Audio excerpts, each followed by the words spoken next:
प्यारे मित्रों, आज क्लास 10 10वीं का गणित का सेशन स्टार्ट कर रहे हैं और इस सीरीज में हम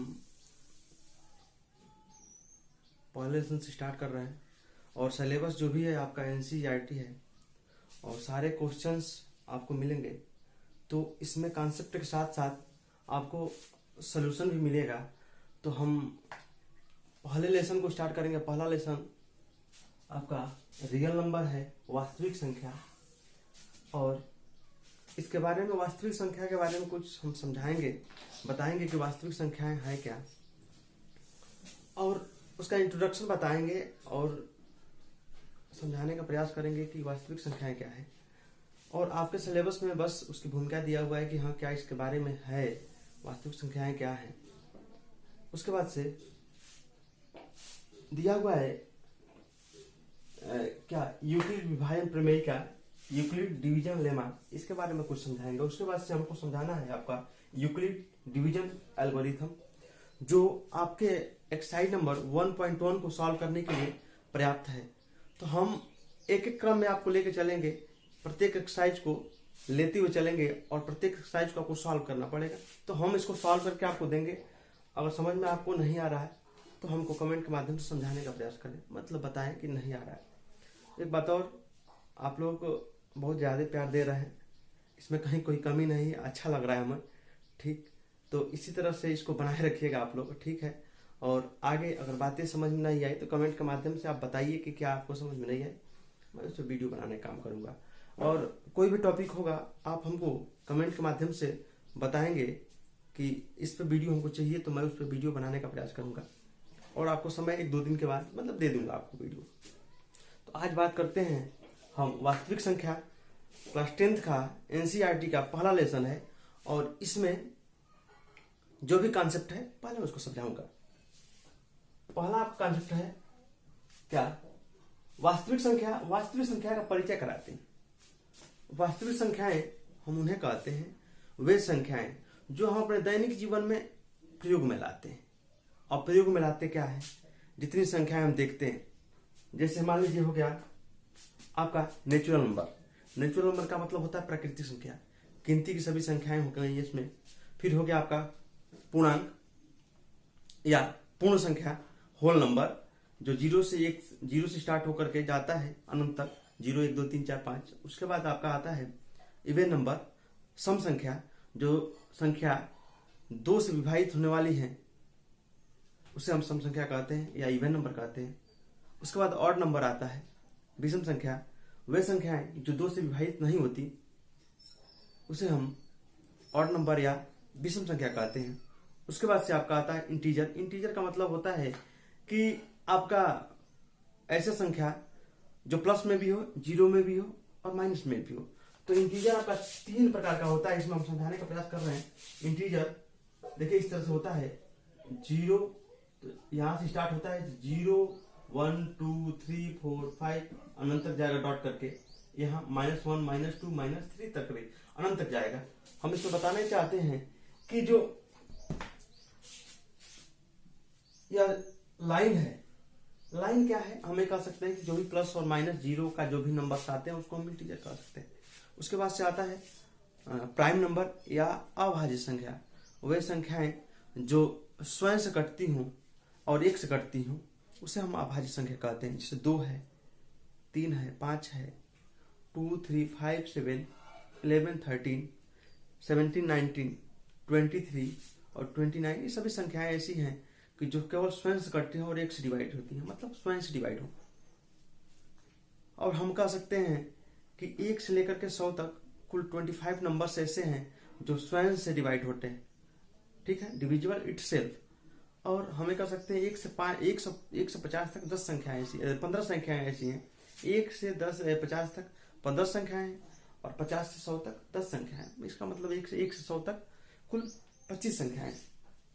अब बात करते हैं भाज्य संख्या, कंपोजिट नंबर। कंपोजिट नंबर का मतलब होता है बाबू कि वे संख्याएं जो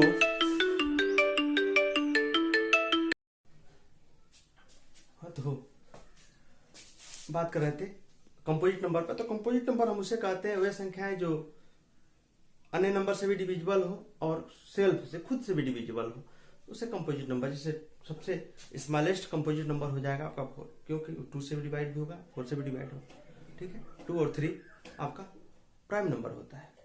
उसके बाद आते हैं रेशनल नंबर। रेशनल नंबर हम उसे कहते हैं कि हम जिस संख्या को या जिस नंबर को हम P अपॉन Q के रूप में व्यक्त कर सकते हैं उसे हम रेशनल नंबर कहते हैं या परिमेय संख्या कहते हैं। परिमेय संख्या, अब देखिए हम कहा जाता है कि उसमें कि जो Q होता है वो 0 के बराबर नहीं होता। 0 के बराबर इसलिए नहीं होता क्योंकि अगर Q 0 के बराबर हो जाएगा तो उसका मान अनंत प्राप्त होगा, इसलिए हम उसे कहते हैं P by Q, Q not equal to 0। इसी के लिए हम लिखते हैं इसको, इसीलिए हम कहते हैं P upon Q not equal to 0। ये सब चीजें हैं, इसको थोड़ा समझने का प्रयास करिएगा। उसके बाद से जो ऐसे नंबर्स जो रूट वाले नंबर्स होते हैं वो आपके अपरिमेय संख्या होते हैं या इरेशनल नंबर। तो जो भी रूट वाले नंबर होते हैं, देखिए सिंपल सी बात है कि हम परिमेय और अपरिमेय को क्लास 9th के पहले लेसन में हमने समझाने का प्रयास किया है। उसमें अगर आपको समझ में नहीं आए तो क्लास 9 का वीडियो आप देख लेंगे, आपको सारी बातें कंफर्म हो जाएगी। परिमेय क्या होता है, अपरिमेय क्या होता है, रेशनल नंबर क्या होता है और इरेशनल नंबर क्या होता है। बस इतना समझाना चाहते थे कि आप समझ ले कि सारी संख्याएं जो भी है ये सभी परिमेय, सभी क्या वास्तविक संख्याओं के अंतर्गत आती है। अब हमें कह सकते हैं कि एक और रियल नंबर है, तो रियल नंबर संबंधित एक बात बता देते हैं। यह नंबर लाइन है और नंबर लाइन 0 से स्टार्ट होकर के 1 2 3 4 5 या -1 -2 -3 से होकर के जाता है। हमें कह सकते हैं कि इसी नंबर लाइन पर प्लस वाला भी नंबर है, माइनस वाला भी नंबर है, 0 भी है, बटा वाला भी नंबर हो सकता है क्योंकि डेसिमल में जब इसको चेंज किया जा सकता है, और रूट का भी नंबर पे दर्शाया जा सकता है क्योंकि डेसिमल में हमें कह सकते हैं इस लाइन को बोलते हैं। इसी लाइन पर सभी वास्तविक संख्याओं को हम दर्शा सकते हैं या बता सकते हैं, इसलिए हम इसे कह सकते हैं वास्तविक संख्या रेखा या रियल नंबर लाइन। अगर समझ में नहीं आया तो आप जरूर बताएं, ठीक। आगे अब आपके सिलेबस से अंतर्गत बात करते हैं हम। क्या थ्योरम है, पहला ही 1.1 थ्योरम है। थ्योरम को समझने का बस प्रयास करिएगा। थ्योरम क्या है, देखिए हमारा कोई ये ध्येय नहीं है कि आपको हम रटाएं सब चीज, हम आपको चाहते हैं कि आप समझें किसी भी चीज को। अगर समझ में नहीं आए तो फिर हमको बताएं, आप बातों को समझने का प्रयास करिएगा, कॉन्सेप्ट आप समझेंगे। और हमारा प्रयास प्रत्येक वीडियो में ही होगा कि किसी भी गणित के क्वेश्चंस को बताने से पहले मैं उस लेसन या उस एक्सरसाइज से संबंधित जो भी कॉन्सेप्ट है मैं आपको समझाऊं, ताकि आप उस क्वेश्चन को, उस एक्सरसाइज को अपने मन से सॉल्व कर सके। देखिए रियल बातें होती है, गणित कोई याद करने वाला विषय नहीं होता, अब बहुत इजी सब्जेक्ट होता है। थोड़ा सा आपका दिमाग का नेटवर्क काम करना चाहिए, छोड़ के नेटवर्क काम करेगा तो समझ में बातें नहीं आएगी। आप हमारी बातों को समझ पा रहे होंगे। चलिए आगे बात करते हैं यूक्लिड डिवीजन लेमा। देखिए इससे पहले आप बेसिक तौर पर बात करते हैं। हम क्या करते हैं कि किसी नंबर को मान लीजिए कि 10 में 3 से भाग हमको करना है, तो क्या करते हैं 3 3 जा 9 रिमाइंडर 1। तो हम क्या लिखते हैं कि हम क्या करते हैं, इसको भाजक और क्वोशिएंट, मतलब भाजक और भागफल और शेषफल, मतलब हम कह सकते हैं डिवाइजर और क्वोशिएंट और रिमाइंडर। कहने का आशय मेरे यह है कि जब किसी भाग को हम चेक करते थे तो इसको बोलते हैं डिवाइजर, मतलब इसको बोलते हैं भाजक, इसको बोलते हैं भागफल, मतलब इसको बोलते हैं क्वोशिएंट, और इसको बोलते हैं रिमाइंडर, इसको बोलते हैं शेषफल। जब डिवाइजर को क्वोशिएंट में मल्टीप्लाई कराते हैं और रिमाइंडर को ऐड करते हैं तो इसके बराबर आता है। ये तो हमने पढ़ा है शुरू से ही, भाग को चेक करने का। सेम इसी कॉन्सेप्ट को हमको इसमें पढ़ना है। और क्या पढ़ना है, देखिए इसी बात को यूक्लिड ने बताया था। इनका एक थ्योरम है यूक्लिड डिवीजन लेमा, यूक्लिड विभाजन प्रमेय का। कहा जाता है given positive integer integers a and b, there exist unique integers q and r satisfied। देखिए हम बताना चाहते हैं a equal B Q plus R. इनका कथन यह है कि अगर कोई नंबर a है, कोई नंबर a है, अगर उस नंबर में हम उस नंबर a में b से जब भाग करेंगे तो हमको जो आंसर प्राप्त होगा r होगा, q होगा, और शेषफल हमारा जो होगा वो r होगा। मतलब कि इन्होंने बताया क्या कि अगर किसी नंबर a में b से भाग कर रहे हैं तो जो उसका भागफल प्राप्त होगा वो q होगा और शेषफल इसका r प्राप्त होगा। उन्होंने बताया कि यह सभी संख्याएं पूर्ण संख्याएं हैं, और पूर्ण संख्याएं तो होंगी ही, इसमें कह सकते हैं कि यह जो नंबर प्राप्त होंगे वह अपने आप में अद्वितीय होंगे या यूनिक होंगे। मतलब कि हमें कह सकते हैं कि उसका वैसा कोई नंबर नहीं आ सकता है। जैसे कहने का मतलब यह है, मान लीजिए हमने अभी 5 से 17 में भाग करने का प्रयास किया, 5 में 17 में डिवाइड करने का प्रयास किया, 5 3 जा 15 2। अब कहा जा सकता है किसी भी स्थिति में आप 17 में जब 5 से भाग करेंगे या 17 में 5 से डिवाइड करेंगे जब आप, तो आपका जो क्वोशिएंट आएगा 3 आएगा और रिमाइंडर आपका 2 आएगा। यह कभी बदलने वाला चीज नहीं है। तो यही चीज बताया था क्या, मतलब इसी कॉन्सेप्ट को बस बता दिया क्या, यूक्लिड विभाजन प्रमेय का यूक्लिड ने इस पर विचार करके बताया। अब देखिए इसका एक प्रयोग किया उन्होंने और क्या बताया, इसका थोड़ा हिंदी समझ लीजिएगा। दो धनात्मक पूर्णांक a और b दिए रहने पर ऐसी अद्वितीय पूर्ण संख्या विद्यमान है कि q और r, ऐसी पूर्ण संख्या q और r। उनका कथन यह है कि जब आप a में b से जब भाग करेंगे तो आपको क्वोशिएंट मतलब भागफल आपको q प्राप्त होगा और रिमाइंडर आपका r प्राप्त होगा, जो आपका व्यंजक दिया हुआ है। और कहा जाता है कि a equal B Q plus r। हमारा कथन यह है कि शेषफल कब प्राप्त होता है, थोड़ा समझिएगा। हमें कह सकते हैं कि मान लीजिए कि 5 से 17 में भाग कर रहे हैं तो 5 3 15 2 आपका शेषफल r। एक बात बताइए, शेषफल हमें कह सकते हैं कितना प्राप्त हो सकता है। अगर कोई संख्या यहां 5 रहता, 5, जैसे कहने का मतलब यह है कि मान लीजिए 17 है तो इसमें क्या है 3 और जोड़ते तो 20। हमें कह सकते हैं कि इसमें जो शेषफल प्राप्त होंगे वह 0 शेषफल प्राप्त हो सकता है, 1 शेषफल प्राप्त हो सकता है, 2 शेषफल प्राप्त हो सकता है। तो इसमें ये सब चीजें आपको समझने की आवश्यकता है। 3 शेषफल प्राप्त हो सकता है, 4। इसमें जो शेषफल प्राप्त होगा ना, हमें कह सकते हैं कि जो r होगा 0 1 2 3 4। एक चेक करते हैं, थोड़ा सा चेक क्या करते हैं, इसको थोड़ा सा मिटाना हम चाहते हैं। इसको आप समझ चुके होंगे, हमको उम्मीद है। ठीक है, आगे हम बात कर लेते हैं। हम इस पर विस्तृत बात करना चाहते हैं बस आपसे कि आप इसको थोड़ा समझने का प्रयास करें। देखिए उन्होंने क्या बताया, देखिए a equal B Q plus r, r 0 less than equal to r। और यह थोड़ा समझिए, अगर हम b से भाग कर रहे हैं a में तो हमको क्या प्राप्त हो रहा है, r। तो ध्यान दीजिए, b से a में भाग कर रहे हैं तो यह आंसर प्राप्त हो रहा है।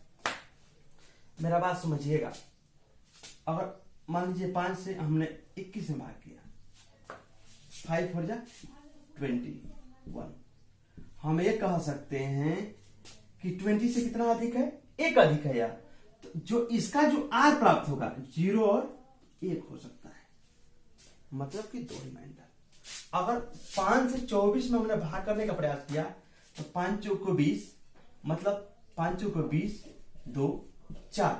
तो हम कह सकते हैं जो r प्राप्त होगा इसका जो शेषफल हो सकता है 0 1 2 3 और 4। इससे ज्यादा शेषफल प्राप्त नहीं होंगे, मतलब कि इसको समझने का प्रयास करिएगा। चलिए आगे बात करते हैं। तो यही कह रहा है कि जो शेषफल हो सकता है b से छोटा होगा, b से छोटा होगा, 5 से तो कम ही होगा। क्यों भाई, 4 0 प्राप्त हो सकता है, 1 प्राप्त हो सकता है, 2 प्राप्त हो सकता है और 3 प्राप्त हो सकता है, 4। इस b से a का मान इस b से r का जो मान होगा, इस b से, इस 5 से 4 का जो मान होगा, मतलब इस r का मान होगा इस 5 से क्या होगा, कम होगा। समझ में आ रहा है बात? अब देखिए, तो हम कह सकते हैं कि शेषफल क्या हो सकता है, तो हम कह सकते हैं 0 से लेकर के 4 तक शेषफल हो सकता है, क्योंकि इससे छोटा होना है। इतनी बातें समझ में आ गई। अब चलिए आगे बात करते हैं। एक और कॉन्सेप्ट आपका आया इसी में, क्या आया, यूक्लिड डिवीजन एल्गोरिथम, यूक्लिड विभाजन प्रमेय का। थोड़ा सा इसको समझना है, हमको इसी पे काम करना है। क्या काम करना है, a equal B Q plus R. देखिए हम क्वेश्चन के फॉर्म में समझाने का प्रयास करेंगे, ज्यादा कुछ नहीं। अगर थ्योरी थोड़ा सा है इसमें, लेकिन क्वेश्चन के फॉर्म समझाने का। माना अब इन्होंने एल्गोरिथम का मतलब क्या है, यहाँ पे डिवीजन एल्गोरिथम, यहाँ पे यह है कि इन्होंने एक काम किया, क्या, जो एचसीएफ होता है हाईएस्ट कॉमन फैक्टर, उन्होंने क्या किया, इस विधि से ज्ञात कर दिया। इसी विधि से, मतलब इसी नियम का, इसी प्रमेय का प्रयोग करते हुए उन्होंने क्वेश्चन में एचसीएफ ज्ञात किया। अब थोड़ा बात करते हैं, क्या एचसीएफ में क्या किया, ध्यान दीजिएगा। हमारे लिए कोई दो संख्या है 20 और 25, 20 और 25। आप क्या करेंगे, तो हम क्या करते हैं, 25 में 20 से भाग करते हैं, 20 से कम 20, बचेगा 5 शेष। तो हम क्या करते हैं, 20 गुणे 1 कर देंगे और प्लस 5 जोड़ देंगे तो कितना आ जाएगा, 25 आ जाएगा। हम तो यही करते हैं, भाग चेक करने के लिए क्या करते हैं, इसका इसमें गुणा करा कर इसको जोड़ देते हैं, तो यह वाला प्राप्त हो जाता है। वही चीज हमने किया, 20 में 1 से गुणा करा करके 5 जोड़ दिया, हमको कितना प्राप्त हुआ, 25। देखिए तो हमने क्या किया, 20 से किससे, 20 से हमने भाग किया और जो आंसर आया ये आ गया, रिमाइंडर इतना आ गया, और जो भी संख्या प्राप्त, आपको संख्या जो दिया था ये, तो उन्होंने यही बताया था कि आप क्या करें, कि ये सब चीजें तो हम दैनिक जीवन में बहुत कुछ किए हुए हैं। हमें कह सकते हैं कि हमको एक काम करना है, इसमें हम यह प्रक्रिया किस तरह से अपनाएंगे, आगे बात करते हैं क्वेश्चंस को लेकर के। देखिए 40 और 18, क्या करते हैं, इस बड़ी वाली संख्या को इधर रख लेते हैं, और यही वाला नियम जो हम भाग वाला बता रहे थे वही करना है। लेकिन अपने, अब छोटे बच्चे हम नहीं रहे, थोड़ा सा बड़े हो गए, तो हम डायरेक्टली कर सकते हैं 18 गुना 36 प्लस 4 हो सकता है ना। क्यों भाई, 40 में 18 से भाग करेंगे, 18 गुना 36 4, और बचेगा क्या 1, तो कट जाएगा, तो 4 से। तो हम कहेंगे 18 से 40 में भाग करेंगे तो जो आंसर आएगा 2 और शेषफल आ जाएगा 4। इतनी बात समझ में। अब जिस संख्या से आप भाग कर रहे थे, जो इसमें आप जिस संख्या से आप भाग कर रहे थे उसको क्या करिए, आगे ले लीजिए, और जो शेषफल बच रहा है उसको ले लीजिए। ध्यान दीजिएगा, आर को लेना है, और फिर गुणा कराइए कि उतना आ जाए। तो हम कहेंगे 4 से गुणा कराएंगे, 4 चौके 16 हो जाएगा, और फिर 2 शेषफल बच जाएगा। इतनी बातें समझ में। पुनः क्या करेंगे, जिस संख्या में आप भाग कर रहे थे उस संख्या को फिर लीजिए, मतलब जिस संख्या से आप भाग कर रहे थे 4, और फिर शेषफल को लेंगे 2 गुणे 2 प्लस 0। ध्यान दीजिएगा कि जिस शेषफल पर, हम कहेंगे जिस शेषफल पर अगला स्टेप में जो 0 आ जा रहा है वही इसका आंसर हो जाएगा। एक क्वेश्चन और बताएंगे तो समझ में आएगा। यही आपका यूक्लिड डिवीजन एल्गोरिथम या यूक्लिड विभाजन एल्गोरिथम। थोड़ा सा और समझाते हैं आपको।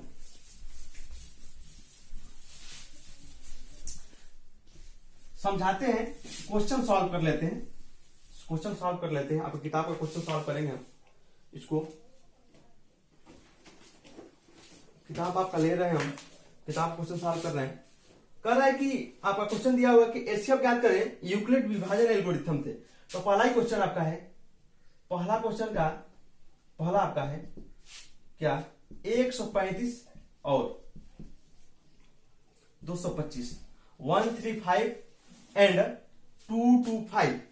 तो हम बड़ी संख्या को लेंगे यहां पे 225 इक्वल टू, अब क्या करेंगे, डिवाइड करेंगे इसमें, तो डिवाइड करेंगे तो कितना होगा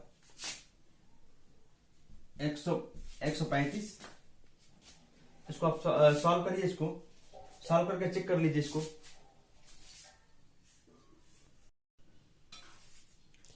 किताब को लेने में थोड़ी सी असुविधा हो रही थी, इसलिए हमने मोबाइल का थोड़ा प्रयोग किया कि मोबाइल में बुक्स रखे हैं, उसी को देख करके हम बना रहे हैं। तो हम क्या कर रहे हैं, हम ए वाला अपनाएंगे, A B Q plus R. एक तो हम कहेंगे 225 गुणे 135, अब गुणे 1 कर देंगे, अब प्लस जो रिमाइंडर हमारा बचेगा वो बचेगा क्या 90 बचेगा। फिर क्या करेंगे, इसमें करना क्या है, हमने जिस संख्या को लेकर के दूसरी संख्या को लेकर के गुणा कराने का प्रयास किया, फिर शेषफल जितना बचा, तो जो संख्या आपने लिया यहां से उसी संख्या को एक बार यहां लिखेंगे, ठीक। और जो शेषफल रखेंगे उस शेषफल से फिर गुणा कराएंगे, तो गुणा कराएंगे फिर एक ही बार में होगा।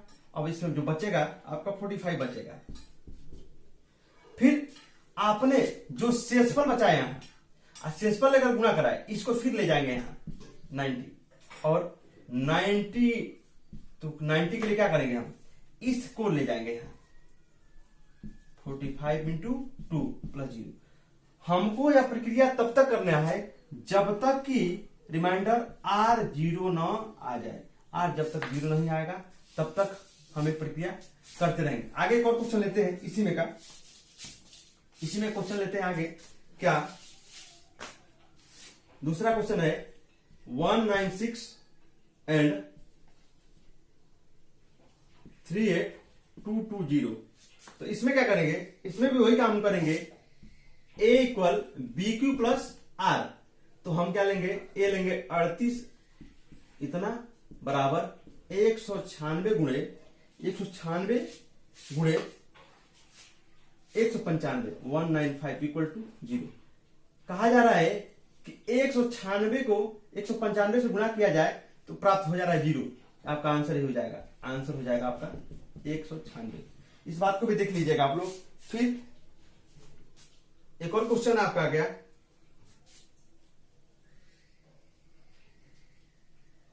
ये क्वेश्चन और आ गया आपका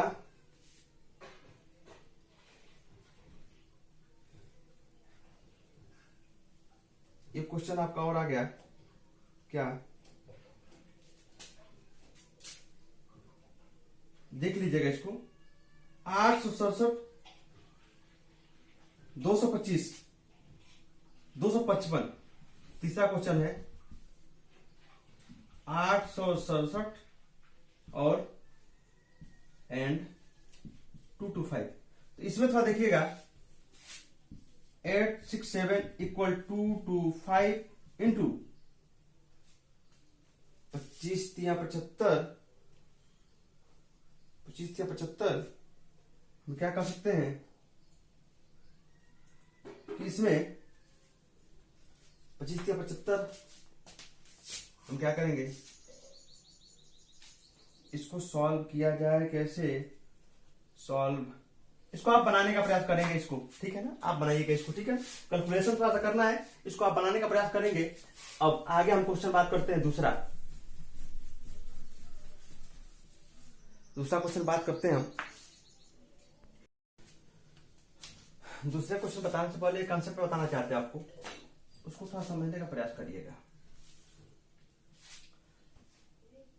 हम बता रहे हैं कि a equal B Q plus R. तो समझिएगा मैं क्या कहना चाहता हूं।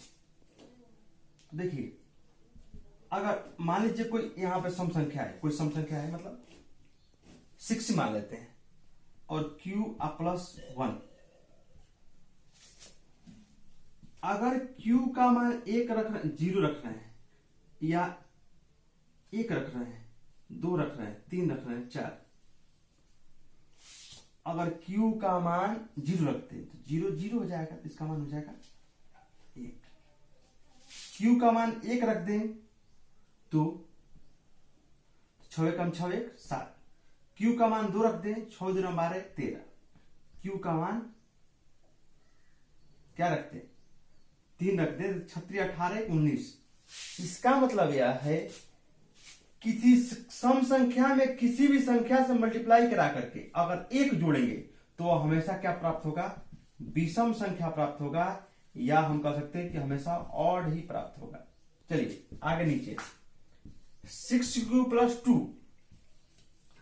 अगर किसी सम संख्या में किसी भी संख्या से मल्टीप्लाई कराकर और सम संख्या जोड़ा जाए तो हमेशा सम संख्या प्राप्त होगा, या हम कह सकते हैं कि सम। जैसे मान लीजिए 0 से मल्टीप्लाई कराएंगे 0 हो जाएगा, बच जाएगा 2। 1 से मल्टीप्लाई करेंगे 6 1 हम 6 2 8, 2 से मल्टीप्लाई करेंगे 2 6 2 12 2 14।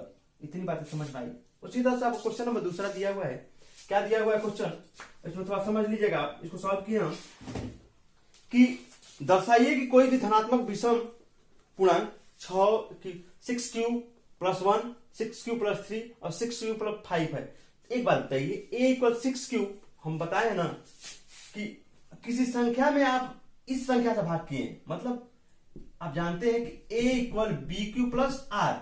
आप जब b से a में भाग कर रहे हैं तो आपका आंसर कितना आ रहा है, q आ रहा है, और r शेष पद। तो आपने जब 6 से a में डिवाइड किया तो आपको जो प्राप्त हुआ आंसर q हुआ और प्लस रिमाइंडर 1। अब जब आप 6 से डिवाइड कर रहे हैं तो आपको जो शेषफल प्राप्त हो सकते हैं 0 1 2 3 4 5 तक प्राप्त हो सकते हैं, क्योंकि 6 से डिवाइड कर रहे हैं आप। तो हमने लिख दिया यहाँ पे और लिखा है ये कंडीशन। तो अतः हम कह सकते हैं कि इसके अंतर्गत जो भी बात बताई है हमने, इसी के अनुसार यह क्या हो जाएगा, या कह सकते हैं कि या 6q प्लस 1, 6q प्लस 3 और 6q प्लस 5 विषम संख्या है। क्यों, अभी हमने बताया है कि जब किसी सम संख्या में किसी भी संख्या से मल्टीप्लाई करके और विषम संख्या आप जोड़ेंगे तो आपको हमेशा विषम संख्या ही प्राप्त होगा। इस बात को समझने का प्रयास करिएगा। आगे बात करते हैं। क्वेश्चन नंबर तीसरा कह रहा है, किसी परेड में 6 से 16 सदस्यों वाली एक सेना आर्मी की टुकड़ी 32 सदस्यों वाले एक आर्मी बैंड के पीछे मार्च करना है। दोनों समूहों को समान संख्या वाले स्तंभ में मार्च करना है। उन स्तंभों की अधिकतम संख्या क्या है जिसमें वे मार्च कर सकते हैं। देखिए सीधा कैट नहीं करना है। जो 6 से 16 है आप ए का काम करेगा और 32 आपका बी का काम करेगा। तो इसमें हम इसको सॉल्व करेंगे कि 6 से 16 32 गुणा 19 कराएंगे, मल्टीप्लाई 18 8 जोड़ेंगे तो आपको इतना प्राप्त होगा। फिर हम इस 32 को ले लेंगे और फिर 8 को लेकर गुणा कराएंगे तो आपको प्राप्त होगा। 8 से 4 में गुणा कराने पर रिमाइंडर आपका 0 आ जा रहा है, या 0 आने तक प्रक्रिया तक करेंगे का इसका आंसर हो गया 8। चलिए आगे बात कर लेते हैं थोड़ा सा। देखिए मित्रों, क्वेश्चन नंबर 4 ले रहे हैं। एज आपको दिखाना है। इसमें क्वेश्चन नंबर 4 कह रहा है, देखिएगा कि यूक्लिड विभाजन प्रमेयिका का प्रयोग करते हुए दर्शाइए कि धनात्मक पूर्णांक का वर्ग किसी पूर्णांक m के लिए 3m या 3m प्लस 1 के रूप में होता है। देखिए कहने का मतलब यह है कि आप कोई नंबर ले लें। मान लीजिए नंबर कह रहा है कि आप कोई नंबर ले लें 3m और 3m प्लस 1। कह रहा है कि आप इसका स्क्वायर करिए और बताइए कि यह एक क्या है, किसी संख्या का वर्ग है। मतलब वर्ग का मतलब यह कर रहा है कि किसी संख्या का वर्ग हो सकता है। इसको थोड़ा समझने का प्रयास करेंगे आप। चलिए तो हम क्या करते हैं, माना कोई संख्या क्या है, ए है। हम मान लेते हैं कि ए। अब ए कोई संख्या है, अब इसका स्क्वायर करेंगे तो ए दिया है, माना हमको कोई संख्या दर्शाना हमको कि हमको ए स्क्वायर बराबर हमको लाना है 3m या 3m प्लस 1। तो हम यूक्लिड विभाजन प्रमेयिका का नियम है a equal B Q plus r. माना कोई धनात्मक संख्या ए है तो ए जब यह होगा तो बी कोई काम करेगा 3। तो बी जब काम करेगा 3 तो बी का मतलब होगा कि आर 3 से कम होना चाहिए, 0 1 और 2 होगा। तो ए इक्वल 3। अब मान लीजिए कि हमने माना है क्या, ए इक्वल 3q प्लस आर को हमको 0 लेना है, 1 लेना है, 2 लेना है। तो हमने क्या किया, आर को 0 ले लिया, 1 ले लिया और 2 ले लिया। अब उसी संख्या का स्क्वायर किया, इसका भी स्क्वायर करेंगे, इसका भी स्क्वायर करेंगे और इसका भी स्क्वायर करेंगे। देखिए इसका 9q square plus 6x plus 1 और इसका इतना मिला। हमने क्या किया, इसमें 3q कॉमन कर लिया, हमको इतना मिला। फिर इसमें इतना कॉमन कर लिया, फिर इसमें इतना कॉमन कर लिया। इसमें थोड़ा ध्यान दीजिएगा, 9q square plus 12q plus 4 होगा। तो प्लस 4 को हमने प्लस 3 और 3 प्लस 1 कर दिया हमने, ठीक है ना। अब क्यों, इसको कॉमन बनाने के लिए इसको कॉमन किया हमने 3 इसमें से। देखिए तो हमको इतना प्राप्त हुआ प्लस 1। और अब हमको प्राप्त हुआ क्या, m के रूप में हम क्या देख रहे हैं। अब 3 कॉमन कर लिया, 3 इसमें से कॉमन हमने कर लिया तो क्या मिला, m के रूप में हम क्या मिल रहा है, यह 3m। तो 3m फिर 3m, तो 3m के रूप में हमको कॉमन प्राप्त है। अतः a square equal 3m plus 1, 3m +1, मतलब ये हमको प्राप्त हो रहा है। चलिए आगे बात कर लेते हैं। क्वेश्चन नंबर 5 कह रहा है यूक्लिड विभाजन प्रमेय का प्रयोग करते हुए दर्शाइए कि धनात्मक पूर्णांक का घन 9m 9m + 1 9m + 8 के रूप में होता है। तो माना कोई धनात्मक पूर्णांक कितना होता है, a/b³ + r। हम देख रहे हैं जब b का मान 9 है तो r आपका 9 से कम हो सकता है, मतलब 0 से लेकर के 8 तक। अब देखिए 0 रखने पर r का मान तो हमको इतना प्राप्त हुआ, r का मान 1 रखने पर हमको इतना प्राप्त हुआ, r का मान रखने पर हमको r का 2 मान रखने पर हमको इतना प्राप्त हुआ। अब हम क्या कर रहे हैं, इसमें हमने a का मान 0 रखा तो इसमें 9 कॉमन कर लिया, ध्यान दीजिएगा, और जो शेष बचा वो m का काम किया। फिर हमने क्या किया, r का मान 1 रखा तो हमने 9 कॉमन कर लिया, हमको क्या मिला हमको r का मान 9 कॉमन कर लिया तो हमको m का मान इतना मिला। फिर हमने इसमें 9 कॉमन किया, r का मान 2 रख करके तो हमको इतना प्राप्त हुआ। अब देखिएगा आगे हमें कह सकते हैं क्या कि 9 जो m का मान हो रहा है, m का मान हो रहा है, तो हमें कह सकते हैं कि प्राप्त संख्या घन है। इसका मतलब यह जो संख्या है वह घन के रूप में प्राप्त हो रहा है। तो हमें कह सकते हैं कि 9m + 2, या हम कहेंगे जो भी m है वह a के लिए यह 9m + 1 9m + 8, यह इसका क्या है, धनात्मक किसी संख्या का, मतलब इस संख्या का क्यूब जो प्राप्त होगा वो धनात्मक होगा।